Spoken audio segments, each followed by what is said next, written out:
এমন একটি আশ্চর্যকর প্রাণী যা কিয়ামতের খুব কাছাকাছি সময়ে আত্মপ্রকাশ হবে। এই প্রাণীটি জমিনের ভিতরে কিভাবে দৌড়াবে? সে এই পৃথিবীতে কীরকমভাবে ধ্বংসলীলা চালাবে? মুমিন এবং কাফেরদের মধ্যে এই প্রাণীটি কেমনভাবে পার্থক্য তৈরি করবে? সুপ্রিয় দর্শক, এই পৃথিবী যেভাবে তার যাত্রা শুরু করেছিল ঠিক সেভাবেই একদিন তার শেষ দিন চলে আসবে। পবিত্র কুরআনে এবং হাদিসে সেটিকে কিয়ামত নাম দেওয়া হয়েছে, যা বাস্তবায়িত হওয়া শতভাগ নিশ্চিত বিষয় এবং তাতে কোনো ধরনের সন্দেহই নেই। সুপ্রিয় দর্শক, কিয়ামতের নিকটবর্তী সময় বাস্তবায়িত হবে বলে যেসব ঘটনা বা আলামত পবিত্র কোরআন এবং হাদিসের মাধ্যমে পাওয়া যায় সেগুলোকে দুই ভাগে বিভক্ত করা হয়েছে। একটি বড় আলামত আর দ্বিতীয়টি ছোট আলামত। এগুলোর মধ্য থেকে ছোট আলামত এমন যে এগুলো কিয়ামতের বহু আগেই বাস্তবায়িত হবে। যেরকমটা আমরা জানি যে কিছু কিছু আলামত প্রকাশিত হয়ে গেছে, সেগুলোর মধ্যে নবী করিম সাল্লাল্লাহু আলাইহি ওয়াসাল্লামের আগমন, ধন দৌলত বৃদ্ধি পাওয়া, বড় বড় আলেমদের মৃত্যু হওয়া, জেনা ব্যভিচার ব্যাপকভাবে বিস্তারিত হওয়া, ব্যাপকভাবে খুনখারাবি হওয়া, বেশি পরিমাণে ভূমিকম্প হওয়া, নারীরা হালকা পাতলা এবং ছোট পোশাক পরা, জাজিরাতুল আরব বিশাল দালানকোঠায় পরিপূর্ণ হওয়া এবং এই ধরনের আরও অনেক নিদর্শন ইতোমধ্যে প্রকাশিত হয়েছে। কিন্তু কিয়ামতের বড় আলামতগুলো এমন যে এগুলো একেবারে কিয়ামতের নিকটবর্তী সময়ে প্রকাশিত হবে এবং সেগুলোর উপর কিয়ামত বাস্তবায়িত হতে বেশি সময় দূরত্ব থাকবে না। সেগুলোর মধ্যে দাজ্জালের আবির্ভাব, ঈসা ইবনে মারিয়াম আলাইহিওয়াসাল্লামের দ্বিতীয়বার অবতরণ করা, ইয়াজুজ মাজুজের আত্মপ্রকাশ, সমগ্র পৃথিবী ধোঁয়ায় অন্ধকার হয়ে যাওয়া, সূর্য পশ্চিম দিক থেকে উদিত হওয়া এবং আগুন বের হওয়া, এই সমস্ত আলামত কিয়ামতের নিকটবর্তী সময়ে ধারাবাহিকভাবে একটির পরে আরেকটি প্রকাশিত হবে। সুপ্রিয় দর্শক, কিয়ামতের এই সমস্ত আলামতসমূহ মুমিনদের জন্য অনেক গুরুত্বপূর্ণ, কেননা আল্লাহ তাআলা কিয়ামতের আলামতসমূহ এজন্য নির্ধারণ করে দিয়েছেন যাতে কিয়ামতের পূর্বে মুমিনগণ এগুলো সম্পর্কে সতর্ক হতে পারে এবং মানুষ যাতে বেশি পরিমাণে তওবা ইস্তেগফার করতে পারে। কিয়ামতের ওই সমস্ত বড় বড় আলামতসমূহের মধ্য থেকে একটি আলামত দাব্বাতুল আরদ নামক একটি আশ্চর্যজনক প্রাণী। এই প্রাণীটি কিয়ামতের নিকটবর্তী সময়ে জমিন থেকে বের হবে। এই প্রাণীর ব্যাপারে আল্লাহ তাআলা পবিত্র কোরআনে বলেছেন, যখন তাদের ব্যাপারে ওয়াদা পরিপূর্ণ হয়ে যাবে তখন তাদের জন্য এই জমিন থেকে একটি প্রাণী বের হবে, যে প্রাণীটি তাদের সাথে কথা বলবে, যে মানুষগুলো আমার আয়াতের উপর বিশ্বাস স্থাপন করেনি। সুপ্রিয় দর্শক, আসলে দাব্বা শব্দের অর্থ বিচারণকারী প্রাণী এবং আরদ শব্দের অর্থ জমিন বা ভূমি, অর্থাৎ এটি এমন এক প্রাণী হবে যেটি জমিনের উপর অত্যন্ত দ্রুতগতিতে চলাফেরা করবে। স্বাভাবিকভাবে প্রাণীরা ডিম অথবা বাচ্চা ভূমিষ্ঠ হওয়ার মাধ্যমে জন্মগ্রহণ করে থাকে, সুতরাং এটিও কিয়ামতের একটি নিদর্শন হবে যে এই আশ্চর্যজনক প্রাণী কোনো প্রাণীর পেট থেকে বের হবে না, বরং জমিন থেকে বের হবে। বিশুদ্ধ তাফসির অনুযায়ী দাব্বাতুল আরদ নামক প্রাণীটি ওই সময় প্রকাশিত হবে যখন মানুষেরা সৎ কাজের নির্দেশ এবং অসৎ কাজ থেকে বাধা দেওয়া ছেড়ে দিবে এবং কাফেরদের সংশোধন হওয়ার কোনো প্রকার আশায় বাকি থাকবে না। অবশ্য এটি কিয়ামতের খুব নিকটবর্তী সময় হবে। সুপ্রিয় দর্শক, আসলে মক্কায় খানায় কাবার নিকটবর্তী একটি পাহাড় রয়েছে যেটিকে সাফা পাহাড় বলা হয়। এটি ওই পাহাড় যার মাঝে হজ ওমরার সময় হাজী সাহেবগঞ্জ 7টি চক্কর দেন এবং সাই সম্পন্ন করেন। বর্ণনা অনুযায়ী কিয়ামতের নিকটবর্তী সময়ে ওই সাফা পর্বত ভূমিকম্পের কারণে ফেটে যাবে এবং তার ভেতর থেকে এই আশ্চর্যজনক প্রাণীটি বের হবে এবং মানুষের সাথে কথাবার্তা বলবে। এটি সম্পূর্ণ ওই অলৌকিক ঘটনার মতো হবে যেটি আল্লাহ তাআলা হযরত সালেহ আলাইহিওয়াসাল্লামের জন্য পাথর থেকে উট বের করেছিলেন। তাফসিরে ইবনে কাসির অনুযায়ী দাব্বাতুল আরদ মক্কা মুকাররমায় অবস্থিত সাফা পর্বত থেকে বের হবে এবং সে তার মাথা থেকে মাটি ঝেড়ে ঝেড়ে মসজিদ হারামে অবস্থিত হাজারে আসওয়াদ এবং মাকামে ইব্রাহিমের কাছে এসে পৌঁছাবে। মুমিনেরা তাকে দেখে পলায়ন করতে শুরু করবে, কিন্তু মুমিনদের একটি দল সেখানে দাঁড়িয়ে থাকবে, ফলে দাব্বাতুল আরদ তাদের চেহারাকে তারকার মতো উজ্জ্বল করে দেবে। তারপর সে অন্যদিকে বের হবে। দাব্বাতুল আরদ মক্কা থেকে বের হয়ে পূর্ব দিকে চলতে শুরু করবে এবং পুরো দুনিয়া প্রদক্ষিণ করে শাম দেশে এসে পৌঁছাবে। এখানে এসে এই প্রাণীটি একটি প্রচণ্ড চিৎকার দিবে, ফলে প্রতিটি মানুষের মুখেই তার ব্যাপারে চর্চা হবে এবং সব দিকে শোরগোল শুরু হয়ে যাবে। মানুষেরা এদিক ওদিক পলায়ন করতে থাকবে কিন্তু এই প্রাণী থেকে কেউই বাঁচতে পারবে না। সুপ্রিয় দর্শক, দাব্বাতুল আর্থ 4 পায়ে বিশিষ্ট প্রাণী হবে, যার দৈর্ঘ্য হবে প্রায় 60 গজের মতো হবে। কিছু সংখ্যক আলেম লিখেছেন যে এই আশ্চর্যজনক প্রাণীটির চেহারা মানুষের মতো হবে এবং তার পা উটের মতো হবে এবং তার গর্দান ঘোড়ার মতো হবে এবং তার শিং হরিণের মতো হবে এবং তার হাত বাদরের মতো হবে। দাব্বাতুল আর্থ মানুষের সাথে কথা বলবে এবং মানুষকে কিয়ামতের বিষয়ে সংবাদ দিবে।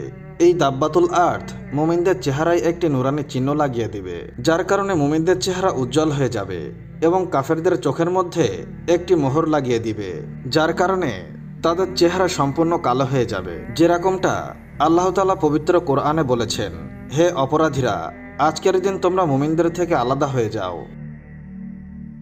তাই ওই সময় মুসলিম এবং কাফেরদের মধ্যকার পার্থক্য পরিষ্কার হয়ে যাবে এবং পূর্ণভাবে পার্থক্য হিসাব নিকাশের পরে হবে। আসলে এর মধ্যে হিকমত হলো কিয়ামতের অস্বীকারীদের মূর্খতা এবং অজ্ঞতা ওই সময় প্রকাশ হয়ে যাবে। যেই জিনিসকে তোমরা নবীদের বলার পরও বিশ্বাস করনি, আজকের দিনে এই জিনিসটাকেই একটি প্রাণীর বলার কারণেই মানতে হয়েছে, কিন্তু এখন তার কথা মেনে নিলেও কোনো ধরনের উপকার লাভ হবে না, কেননা এখন মানার বা আত্মসমর্পণ করার সময় শেষ হয়ে গিয়েছে। সুপ্রিয় দর্শক, দাব্বাতুল আর্থ পৃথিবীর প্রতিটি কোণায় অত্যন্ত দ্রুতগতিতে বিচরণ করবে। কোনো মানুষ তার পিছন পিছন চলার ক্ষমতা রাখবে না এবং কোনো মানুষ দৌড়ে তার থেকে বেঁচেও যেতে পারবে না। এই প্রাণীটি যেই জায়গায় যাবে সেখানেই মানুষদেরকে চিহ্ন লাগিয়ে দিবে। দাব্বাতুল আর্থ বের হওয়ার পর কোনো মানুষ তাওবা করতে পারবে না এবং কোনো মানুষ মুসলমান হতে পারবে না। যে ব্যক্তি কাফের হবে সে কুফরের মধ্যেই থেকে যাবে, আর যে ব্যক্তি মুমিন হবে সে মুমিন হিসাবেই মৃত্যুবরণ করবে। দাব্বাতুল আর্থ বের হওয়ার পর গর্ভবতী নারীদের সন্তান সময় হওয়ার পূর্বেই ভূমিষ্ঠ হয়ে যাবে, নদীর মিষ্টি পানি তিক্ত হয়ে যাবে এবং বন্ধু শত্রুতে পরিণত হবে। মানুষের এমন এমন আশা হবে যেগুলো কখনো পরিপূর্ণ হবে না এবং মানুষেরা ওই জিনিস বর্জনের চেষ্টা করবে যেটা কখনোই তারা অর্জন করতে পারবে না। সুপ্রিয় দর্শক, বর্তমান আধুনিক যুগের কিছু গবেষকদের মতে দাব্বাতুল আর্থ আসলেই কোনো প্রাণী নয়, বরং আধুনিক বিজ্ঞান দ্বারা তৈরি নতুন কোনো মেশিন হবে, যাকে বর্তমানে আর্টিফিশিয়াল ইন্টেলিজেন্ট নাম দেওয়া হয়েছে। কেননা এআই দ্বারা নির্মিত যানবাহনগুলোর মধ্যে এতটাই শক্তি হতে পারে যে সামান্য সময়ের মধ্যেই সে পুরো পৃথিবী ঘুরে আসতে পারবে। কিন্তু এই মতবাদটি নিতান্তই বাতিল এবং সম্পূর্ণ বানোয়াট বিষয়, কোনোভাবেই গ্রহণ করা যায় না, বরং তাকে সর্বোচ্চ একটি বানানো মতবাদ হিসাবেই পেশ করা যায়। সুপ্রিয় দর্শক, দাব্বাতুল আর্থ কোনো আর্টিফিশিয়াল ইন্টেলিজেন্ট হোক অথবা কোনো প্রাণী হোক, এটি আল্লাহ তাআলার নিদর্শনগুলোর মধ্য থেকে একটি নিদর্শন হবে, যার বের হওয়ার পর মুমিন এবং কাফেরদের মধ্যে পার্থক্য পরিষ্কার হয়ে যাবে এবং কিয়ামত বাস্তবায়িত হওয়ার অগ্রিম সংবাদ দিয়ে দিবে। হযরত হাসান বসরি রহমতুল্লাহ আলাইহি তখন টকবগে যুবক, নিজেকে নিয়ে অনেক কিছু ভাবতে শিখেছেন। অন্য আর 10টি যুবক থেকে তিনি সম্পূর্ণ ভিন্ন। টোটো করে রাস্তায় রাস্তায় ঘুরে বেড়ান না, অযথা এখানে সেখানে যাতায়াত করেন না, নাচ গান মদ জুয়া ইত্যাদি আসরে যোগ দেন না। তিনি শুধু ভাবেন, আমার দেহে এখন যৌবনের খুন প্রবাহিত হচ্ছে, গায়ে এখন শক্তি আছে, জীবনে বড় হতে হলে এই যুবক বয়সকে কাজে লাগাতে হবে। জীবিকা উপার্জনের এই উপযুক্ত সময়কে কিছুতেই হাতছাড়া করা যাবে না। যে কোনো মূল্যে স্বাবলম্বী আমাকে হতেই হবে, যেই কথা সেই কাজ। হযরত হাসান বসরি রহমতুল্লাহ আলাইহি লেগে গেলেন তার কাজে, পেশা হিসাবে গ্রহণ করলেন মণিমুক্তা পরিষ্কার করে তা বিদেশে নিয়ে বিক্রি করার কাজকে। এই জন্য লোকেরা তাকে হুসনুল লুলু বা মানিক্যের ভূষণ বলে ডাকত। হাসান বসরি রহমতুল্লাহ আলাইহি একদা ব্যবসার উদ্দেশ্যে রোম দেশে গমন করলেন। সেখানকার উজিরে আজম ছিলেন তার খুব বিশ্বস্ত একজন বন্ধু। এই সুবাদে একসময় তিনি বন্ধু আজমের বাড়িতে মেহমান হলেন এবং সেখানে কয়েকদিন থাকবেন বলে মনস্থ করলেন।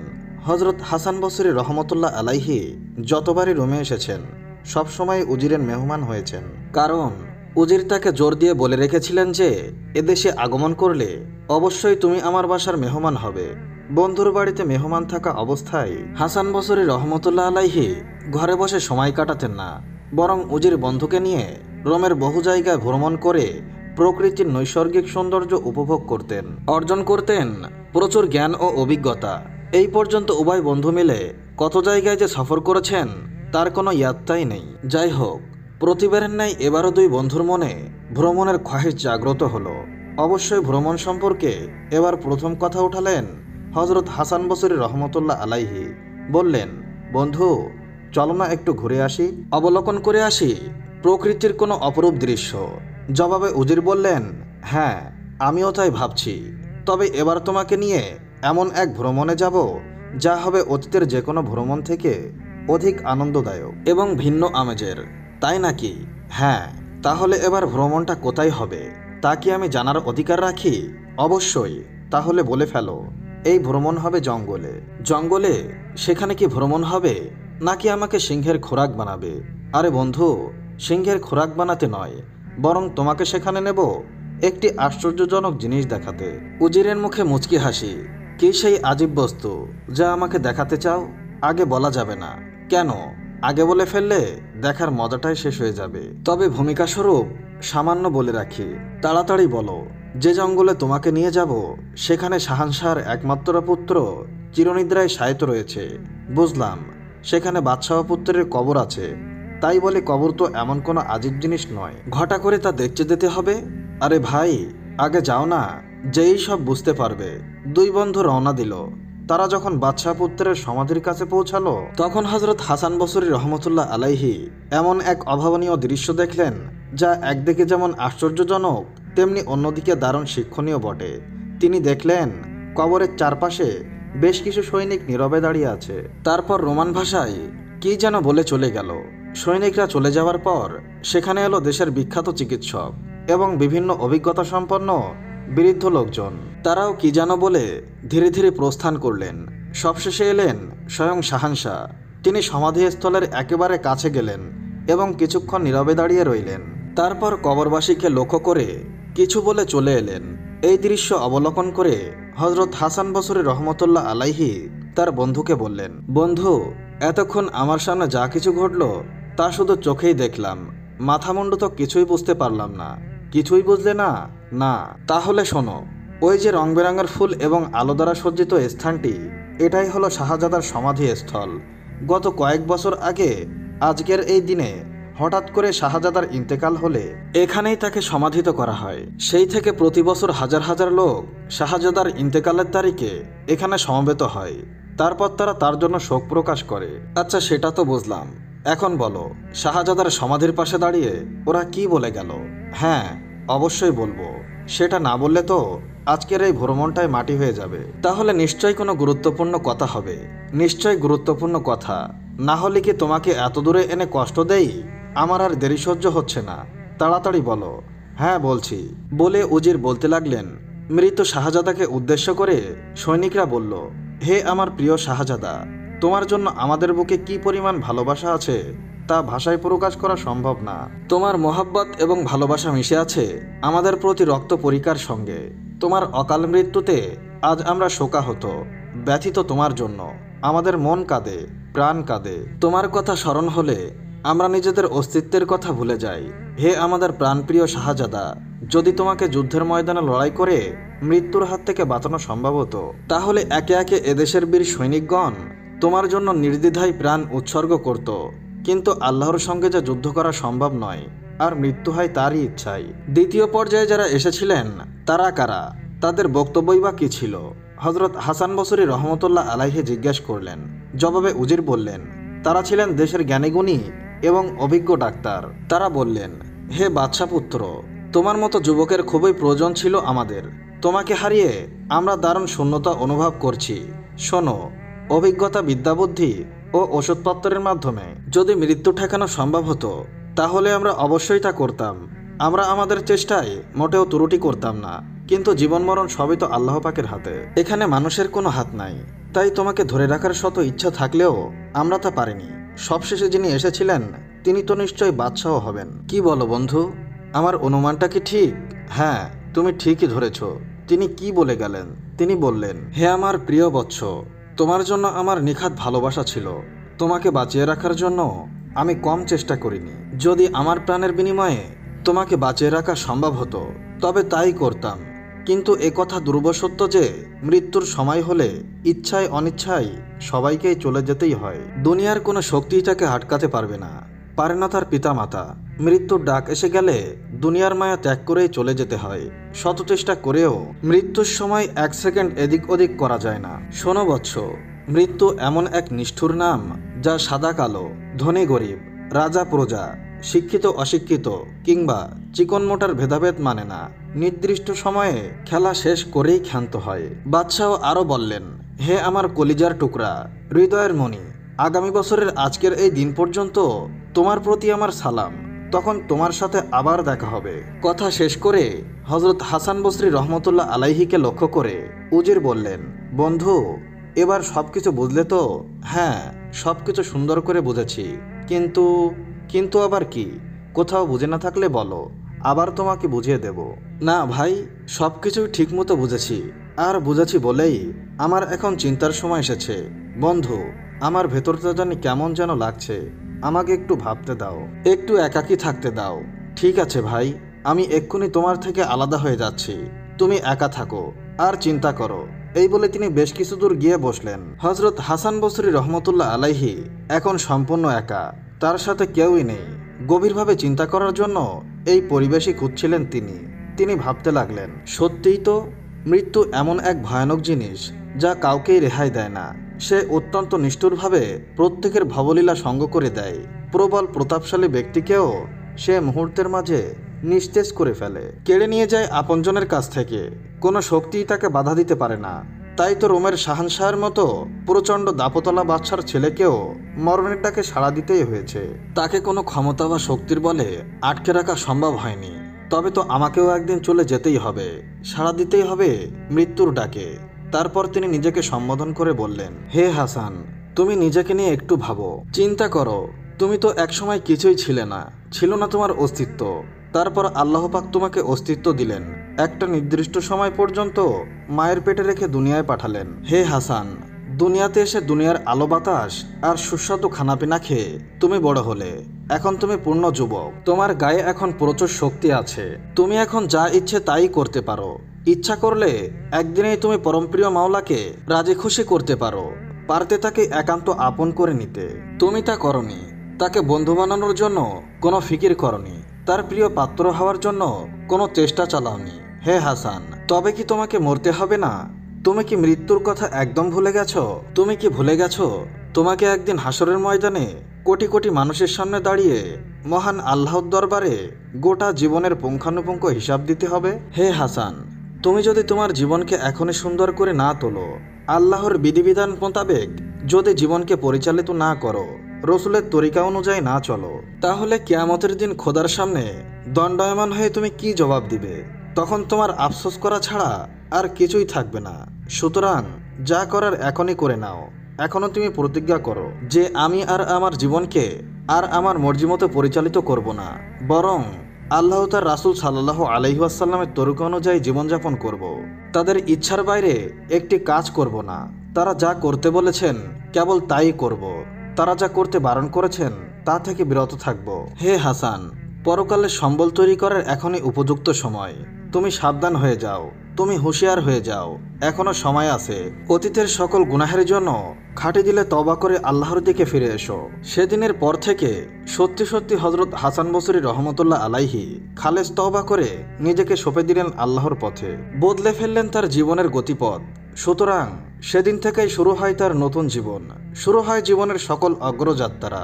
সবশেষে তিনি যে একজন জগৎ বিখ্যাত ওলি হয়েছেন তা সকলেরই জানা। হজরত হাসান বসরি রহমতুল্লাহ আলাইহি মৃত্যুর কথা চিন্তা করে যেমনিভাবে স্বীয় জীবনযাত্রার পরিবর্তন করেছেন, চলে এসেছিলেন সত্য সুন্দর পথে, নিজেকে সঁপে দিয়েছিলেন আল্লাহ তাআলার পথে। পরম করুণাময় আল্লাহ তাআলা যেন আমাদেরকে সেই পথ নসিব করেন, আমিন। আসমান থেকে অবতীর্ণ এক সুস্বাদু ও অলৌকিক খাবার। এই খাবার বনি ইসরায়েলদের উপর কখন এবং কেন অবতীর্ণ হয়? এই খাবার কি জান্নাত থেকে এসেছিল নাকি জমিনেই উৎপন্ন হয়েছিল? এবং বনি ইসরায়েল এমন কোন নাফরমানি করেছিল যার নিদর্শন আজ পর্যন্ত সকল খাবারেই বিদ্যমান রয়েছে? সুপ্রিয় দর্শক, যখন আল্লাহ তাআলা বনি ইসরায়েলকে মিশর থেকে বের করে দিলেন এবং তাদেরকে ফিরআউন থেকে মুক্তি দিয়ে দেন, তখন বনি ইসরায়েল হজরত মুসা আলাইহিস সালামের নির্দেশনায় লোহিত সাগর পার হয়ে যায় এবং ফিরআউন তার সৈন্যদল সহ সমুদ্রে ধ্বংস হয়ে যায়। অতঃপর যখন হজরত মুসা আলাইহিসসালাম কিছুটা প্রশান্ত হলেন, তখন আল্লাহ তাআলা তাকে হুকুম দেন, আপনি বনি ইসরায়েলকে নিয়ে পবিত্র ভূমি বাইতুল মুকাদ্দাস তথা জেরুজালেম শহরে প্রবেশ করেন, যে পবিত্র ভূমির ওয়াদা বনি ইসরায়েল থেকে নেওয়া হয়েছিল এবং তা তাদেরকে দেওয়া হতে যাচ্ছিল। কিন্তু ওই সময় বাইতুল মুকাদ্দাস কওমে আমালিকার কবজায় ছিল, যারা খুবই খারাপ এবং কাফির সম্প্রদায় ছিল এবং খুব শক্তিশালী সৈন্য ও কঠিন অত্যাচারী সম্প্রদায় ছিল। হজরত মুসা আলাইহিসসালাম বনি ইসরায়েলদের বিশাল কাফেলা নিয়ে আমালিকার দিকে যুদ্ধের জন্য রওনা হলেন, যাদের সংখ্যা প্রায় 6 লক্ষ ছিল। কিন্তু যখন তারা বাইতুল মুকাদ্দাসের নিকটে আসলো, তখন তাদের অন্তর ভীত হয়ে যায় এবং ভয় পেয়ে বসে। তারা হজরত মুসা আলাইহিসসালামকে বললেন যে এই শহরে ভয়ঙ্কর লোক রয়েছে, যারা খুবই শক্তিশালী এবং নিষ্ঠুর। যতক্ষণ এই লোকেরা এই শহরে আছে, আমরা ওই শহরে প্রবেশ করব না। এমনকি বনি ইসরায়েলের লোকেরা হজরত মুসা আলাইহিসসালামকে এটাও বলে যে, হে মুসা, তুমিও তোমার আল্লাহ গিয়ে ওই শক্তিশালী সম্প্রদায়ের সাথে যুদ্ধ করো, আমরা তো এখানেই বসে থাকব। তাদের এরকম আচরণে হজরত মুসা আলাইহিসসালাম অনেক ব্যথিত হলেন, যার ফলে আল্লাহ তাআলা বনি ইসরায়েলকে এই শাস্তি দেন যে, যেই উপত্যকায় তারা খিমা বানিয়েছিল, সেই উপত্যকায় তারা 40 বছর পর্যন্ত ঘুরতে থাকে, কিন্তু ওই ময়দান হতে বের হতে পারেন না। ওই উপত্যকা বা ময়দানের নাম ময়দানে দিয়া ছিল, যা আয়তনের দিক থেকে 27 মাইলের মতো ছিল। বর্ণিত আছে যে বনি ইসরায়েলের লোকেরা জিনিসপত্র নিয়ে সারাদিন পথ চলার পর রাত্রে এক স্থানে পৌঁছাতো, কিন্তু যখন সকাল হতো তখন দেখতো তারা সেখানেই আছে যেখান থেকে তারা রওনা দিয়েছিল। সুতরাং বনি ইসরায়েল এই ময়দানে আটকে গিয়েছিল এবং 1 সপ্তাহের ভিতর তাদের সমস্ত খাবার দাবার শেষ হয়ে যায়। তখন বনি ইসরায়েলের সকল লোকেরা তওবা ও ইস্তেগফার করতে শুরু করে এবং আল্লাহ তাআলার কাছে ক্ষমা চাইতে থাকে। ময়দানে দিয়াতে চলতে থাকা এই কঠিনতম পরীক্ষা এবং সম্প্রদায়ের এত কষ্ট দেখে হজরত মুসা আলাইহিসসালামের বনি ইসরায়েলদের উপর দয়া হলো। তিনি আল্লাহ তাআলার দরবারে দোয়া করলেন, ফলে আল্লাহ তাআলা বনি ইসরায়েলদের জন্য ওই ময়দানে অগণিত নিয়ামত দান করেন। যখন বনি ইসরায়েলের পিপাসা পেল, তখন মুসা আলাইহিসসালাম আল্লাহর হুকুমে হাতের লাঠি দ্বারা একটি পাথরে আঘাত করলেন। তখন ওই বিশাল পাথর থেকে বনি ইসরায়েলের 12 পুত্রের জন্য 12টি ঝর্ণা প্রবাহিত হয়। ঠিক তেমনি ওই ময়দানটি একটি মরুভূমির মধ্যে ছিল, যেখানে কোনো ছায়ার ব্যবস্থা ছিল না, এবং দিনের বেলায় বনি ইসরায়েল রোদের তীব্রতায় একদম নাজেহাল হয়ে যেত। সুতরাং রোদের তীব্রতা থেকে বাঁচতে একখণ্ড মেঘমালা সারাদিন বনি ইসরায়েলকে ছায়া দিত। এছাড়া রাতের সময় ময়দানের মধ্যে একটি আলোক রশ্মি পড়ত, যার আলোতে তারা কাজকর্ম করতে পারত। এসব ছাড়াও আল্লাহ তাআলা তাদেরকে আরও অনেক নিয়ামত দান করেন, আর সেই সব নিয়ামত সমূহের মধ্যে একটি ছিল মান্না ও সালোয়া। আল্লাহ তাআলা তাদের খাবার জন্য আসমান থেকে 2 ধরনের খাদ্য অবতীর্ণ করতেন, যার একটি ছিল মান্না ও অপরটি ছিল সালোয়া। মান্না মধুর মতন মিষ্টি খাবার ছিল। ইনজিল কিতাবের খুরুজ অধ্যায় লেখা আছে যে যখন ওই তুষার শুকিয়ে গেল, তখন তারা দেখল যে ময়দানে ছোট ছোট গোলাকার কিছু জিনিস পড়ে রয়েছে, যেমনটা পালকের বিন্দু হয়ে থাকে। বনি ইসরায়েলের লোকেরা তা দেখে বলতে থাকে, মান অর্থ এগুলো কি? তখন মুসা আলাইহিসসালাম তাদেরকে বললেন যে ইহা ওই খাবার যা মহান আল্লাহ তাআলা তোমাদেরকে খাবার জন্য দিয়েছেন। আল্লাহ তাআলা প্রথমে তোমাদেরকে পরীক্ষায় ফেলেছেন এবং তোমাদের ক্ষুধার্ত রেখেছেন, এবং মান্না ওই খাবার যা না তোমরা আর না তোমাদের বাপ দাদারা জানতো। আল্লাহ তাআলা তা তোমাদেরকে খাওয়ালেন, যাতে তোমাদের শেখাতে পারেন যে মানুষ শুধুমাত্র রুটি খেয়ে জীবিত থাকে না।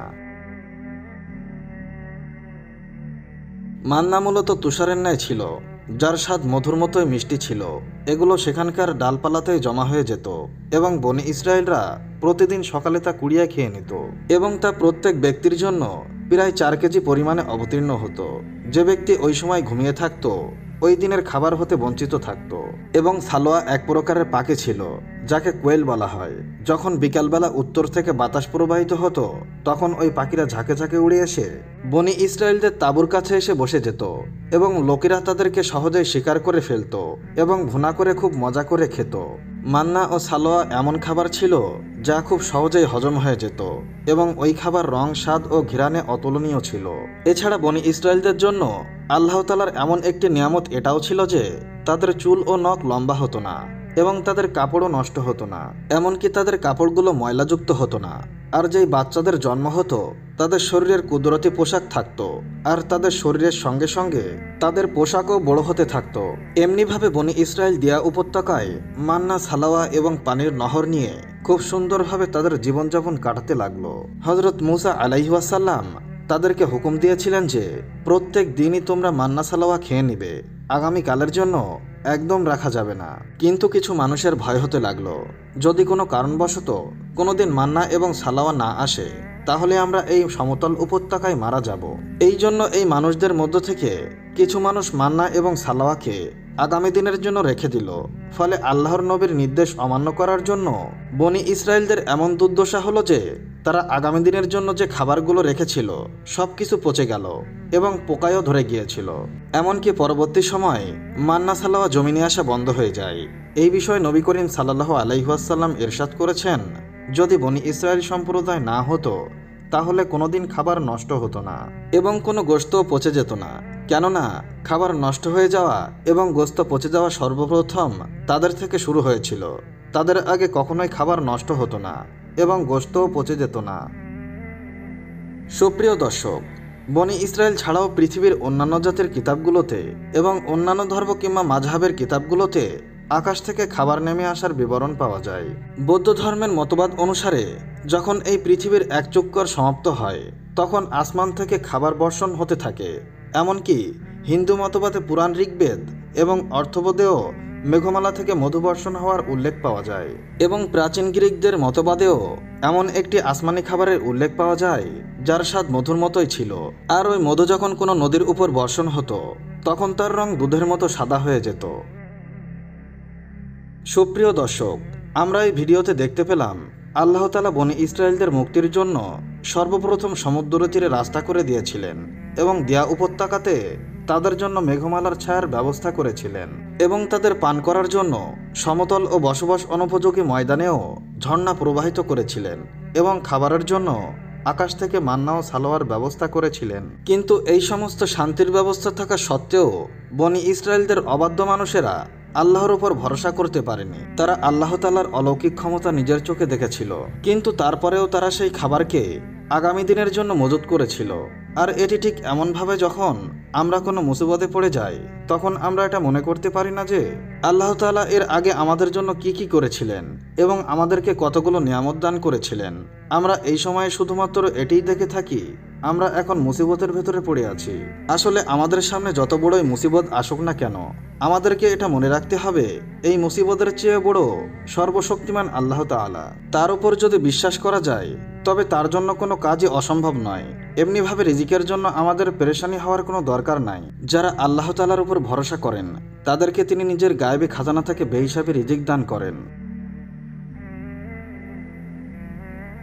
আরবের দুটি বিখ্যাত মূর্তি যাদেরকে সাফা ও মারোয়া পাহাড়ে পূজা করা হতো, এগুলো এমন মূর্তি ছিল যা কোনো মানুষ নিজের হাতে খোদাই করেনি, বরং তারা প্রকৃতই মানুষ ছিল।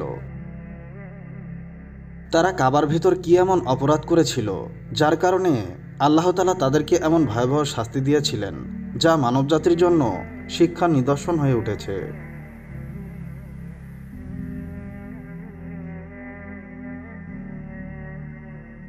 আসলে পবিত্র কাবা নির্মাণের পর থেকেই এখনো পর্যন্ত যারা এই বাইতুল্লাহকে অপবিত্র করার চেষ্টা করেছে আল্লাহ তাআলা তাদেরকে এমন শাস্তি দিয়েছেন যে তারা পুরো বিশ্ববাসীর জন্য শিক্ষার নিদর্শন হিসাবে রয়ে যায়, যদিও তা পৃথিবীর শক্তিশালী রাজা আব্রাহা ও তার হাতের বাহিনী হোক না কেন।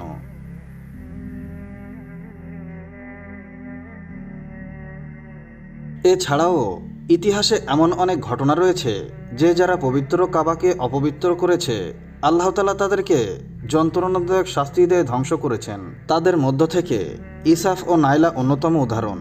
সুপ্রিয় দর্শক, ইসাফ বিন ইয়ালা এবং নাইলা বিনতে জায়েব আসলে বনি জুরহাম গোত্রের একজন পুরুষ এবং একজন নারী ছিল। নাইলা ছিল অত্যন্ত সুন্দরী নারী। সে ইয়েমেনের একটি এলাকায় তার গোত্রের সাথে বসবাস করত। এই সুন্দরী নারী বনি জুরহাম গোত্রে তার সৌন্দর্য প্রদর্শন করত এবং সে অশ্লীল পোশাক পরে ঘর থেকে বের হতো এবং গোত্রের সমস্ত যুবকেরা তার পিছু পিছু ঘুরত এবং তার সাথে সবাই সম্পর্ক করতে চাইত। সেই যুবকদের মধ্যে তেহারা গোত্রের নেতার এক ছেলে ছিল যার নাম ছিল ইসাফ বিন ইয়ালা। অতঃপর ইসাফ এবং নাইলা একে অন্যের প্রেমে পড়ে যায়। অতঃপর তাদের এই প্রেম অচিরেই ব্যভিচারে পরিণত হয়। যেহেতু তাদের একে অপরের সাথে হারাম সম্পর্ক ছিল, তাই সুযোগ পেলেই তারা ব্যভিচারে লিপ্ত হতো। এভাবে ধারাবাহিকভাবে তাদের এই বাদ চলতে থাকে। অতঃপর তাদের পরিবার যখন এই বিষয়টি জানতে পারে, তখন তারা তার বিরুদ্ধে সিদ্ধান্ত নেয়, যার কারণে তাদের মিলিত হওয়া নিষিদ্ধ হয়ে যায়। একদিন বনি জোরহাম গোত্রের একটি কাফেলা হজ করতে মক্কার দিকে রওনা হয়। সুযোগ পেয়ে তারাও এই কাফেলার সাথে হজে যায়। কাফেলাটি যখন মক্কায় পৌঁছায়, তখন হজের দিন ছিল এবং কাকতালীয়ভাবে সেই দিন পবিত্র কাবার লোকেরা সংখ্যায় খুবই কম ছিল। ফলে পবিত্র কাবার আশেপাশে কেউ ছিল না। তাই শয়তান তাদের অন্তরে কুপ্রস্তাব করতে থাকে। ফলে তারা উভয় কাবায় প্রবেশ করে। এই অবস্থায় ব্যভিচারে লিপ্ত হয়। পবিত্র কাবার ভিতরে সংগঠিত এই পাপ ও অপবিত্রতায় গোটা পৃথিবী কেঁপে ওঠে এবং সাগরের ঢেউ আছড়ে পড়ে। এমনকি আল্লাহ তাআলা তাদের উপরে শাস্তি নাজিল করেন। শাস্তিটি এমন হয়েছিল যে যখন তারা কাবার ভিতরে ব্যভিচার করছিল, তখন তাদের আত্মা কবজ করা হয় এবং তাদের মাংসের দেহ পাথরে পরিণত হয়ে যায়। এই মুহূর্তটি খুবই ভীতিকর ও ভয়াবহ ছিল, কারণ আল্লাহ তাআলার আযাবে দুটি জীবন্ত মানুষ পাথরে পরিণত হয়ে গিয়েছিল। কিছুক্ষণ পর যখন বনি জোরহামের লোকেরা কাবার কাছে এসে দরজা খুলে, তখন উলঙ্গ অবস্থায় পাথরের মতো দাঁড়িয়েছিল দুটি অসহায় দেহ। মানুষ বুঝতে পারল আল্লাহর পবিত্র ঘরে তারা কি অপরাধ করেছে। অতঃপর মানুষেরা মূর্তিগুলোকে তুলে বাইরে নিয়ে আসে এবং মাটিতে পুঁতে দিয়ে দাঁড় করিয়ে দেয়, যাতে এটি মানুষের জন্য শিক্ষা নিদর্শন হয়ে থাকে। কিছুদিন পর মক্কাবাসীরা ইয়েসেফের মূর্তিটি নিয়ে সাফা পাহাড়ে স্থাপন করে এবং নাইলার মূর্তিটি তুলে নিয়ে মারোয়া পাহাড়ে স্থাপন করে। সাফা ও মারোয়া আসলে এমন দুটি পাহাড় যেগুলো কাবার খুব কাছাকাছি ছিল। বিবি হাজরা আলাইহিস সালাম এই দুটি পাহাড়ে উঠে পানির সন্ধান করেছিলেন এবং সাই করেছিলেন, কারণ হযরত ইসমাইল আলাইহিস সালাম তখন শিশু ছিলেন এবং প্রচণ্ড তৃষ্ণায় অস্থির হয়ে পড়েছিলেন। তাই এই দুটি পাহাড়কে প্রাচীনকাল থেকেই অত্যন্ত পবিত্র মনে করা হতো এবং হাজী সাহেবেরা তাতে আরোহণ করতেন এবং অত্যন্ত শৃঙ্খলা ও ভক্তি সহকারে সাই করতেন। সাফা ও মারোয়ায় যখন ইসাফ ও নাইলার মূর্তি স্থাপন করা হয়, তখন তাদের শাস্তির বিধান ছিল, যে ব্যক্তি সাফা এবং মারোয়া পাহাড়ে যাবে, তাহলে সে যেন এই দুটি মূর্তিকে একটি করে জুতা দিয়ে আঘাত করে। অতঃপর এই প্রক্রিয়া কয়েক প্রজন্ম ধরে চলতে থাকে। তারপর লোকেরা জুতার পরিবর্তে তাদেরকে চড় মারতে শুরু করে এবং কয়েক প্রজন্ম পরে লোকেরা তাদের কেবল স্পর্শ করে। এভাবে সময়ের সাথে সাথে লোকেরা তাদের শাস্তি কমাতে শুরু করে। এমনকি একটা সময় এমন হয় যে আরবের লোকেরা তাদেরকে অজ্ঞতার কারণে তাদেরকে ভালোবাসার প্রতীক বলতে শুরু করে। সমাজে তাদের দুজনের প্রেমের গল্প গর্বের সাথে বলতে শুরু করে। ধীরে ধীরে এটি প্রেমের দেবতা ও দেবী হিসাবে পরিচিতি হয়ে ওঠে। পঞ্চম শতাব্দী পর্যন্ত এইগুলো ইসাফ ও নাইলার মূর্তি হিসাবে বিবেচিত ছিল এবং এই মূর্তিগুলো আরবদের ওই প্রধান মূর্তিগুলোর মধ্যে অন্যতম ছিল, যাদের সামনে লোকেরা সিজদা করত এবং কুরবানি করত। হযরত যায়েদ বিন হারিস রাদিয়াল্লাহু তাআলা আনহু বর্ণনা করেন যে জাহিলিয়াতের যুগে মুশরিকরা যখন বায়তুল্লাহ তাওয়াফ করত, তখন তারা ইসাফ ও নাইলার মূর্তি স্পর্শ করত। তিনি বলেন, আমি একবার নবী মুহাম্মদ সাল্লাল্লাহু আলাইহি ওয়াসাল্লামের সাথে পবিত্র কাবা তাওয়াফ করছিলাম। অতঃপর আমি যখন এই মূর্তিগুলোর পাশ দিয়ে যাচ্ছিলাম, তখন আমি সেগুলো স্পর্শ করলাম। এতে রাসূল সাল্লাল্লাহু আলাইহি ওয়াসাল্লাম আমাকে এসব মূর্তি স্পর্শ করতে নিষেধ করেন। তখন আমি মনে মনে বললাম, একবার দেখি তাদেরকে স্পর্শ করলে কি হয়। অতঃপর আমি এই মূর্তিগুলো আবারও স্পর্শ করলাম। তখন রাসূল সাল্লাল্লাহু আলাইহি ওয়াসাল্লাম বললেন, হে যায়েদ, আমি কি তোমাকে স্পর্শ করতে নিষেধ করিনি? হযরত যায়েদ রাদিয়াল্লাহু তাআলা আনহু বলেন, আল্লাহর কসম, এরপর থেকে আমি কোনো মূর্তি স্পর্শ করিনি এবং আমি শপথ করে বলছি যে নবী করিম সাল্লাল্লাহু আলাইহি ওয়াসাল্লামও কোনোদিন মূর্তি স্পর্শ করেননি। এমনকি আল্লাহ তাআলা তাকে নবুয়ত দান করেন এবং তার উপরে ওহী নাজিল করতে শুরু করেন। সুপ্রিয় দর্শক, জাহেলিয়াতের অন্ধকারে নিমজ্জিত মরুভূমিতে একদিন হেদায়েতের এমন সূর্য উদিত হয়েছিল যা সমগ্র আরবকে আলোকিত করেছিল, কারণ মহানবী সাল্লাল্লাহু আলাইহি ওয়াসাল্লাম নবুয়তের মর্যাদা লাভ করেছিলেন। অতঃপর নবী করিম সাল্লাল্লাহু আলাইহি ওয়াসাল্লাম দাওয়াতের কাজ শুরু করেন।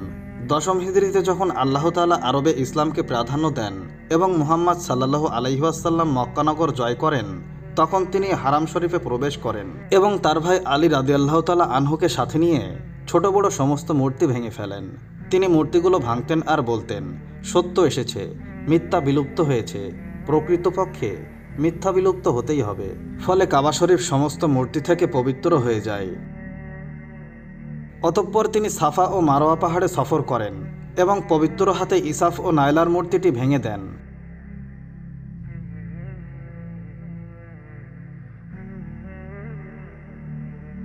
সুপ্রিয় দর্শক, ইসাফ ও নাইলার এই মূর্তি সাফা ও মারোয়া পাহাড়ের মানুষেরা শাস্তির উদাহরণস্বরূপ রেখেছিল, কিন্তু শয়তান তাদেরকে এমনভাবে পথভ্রষ্ট করেছিল যে তারা তাদের পূজা করতে শুরু করেছিল।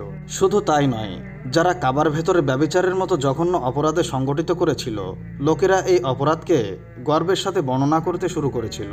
অথচ এই ব্যভিচারের জন্য তাদেরকে লানত করা উচিত ছিল, কিন্তু আরবরা এই পাপকে প্রেমের গল্পে পরিণত করেছিল এবং ইসাফ ও নাইলাকে আদর্শ হিসাবে উপস্থাপন করতে শুরু করেছিল। ঠিক তেমনিভাবে আজকের যুগেও এই অবস্থা, অর্থাৎ আমাদের সমাজেও কোনো ব্যক্তি কোনো গুরুতর অপরাধ করলে মানুষ তাকে বীরের মতো আদর্শ হিসাবে উপস্থাপন করে। চিন্তার স্বাধীনতা, উদারনীতির নামে সব ধরনের দুষ্টুমি ও অপকর্মকে মহিমান্বিত ও সমর্থন করে বেড়ায়।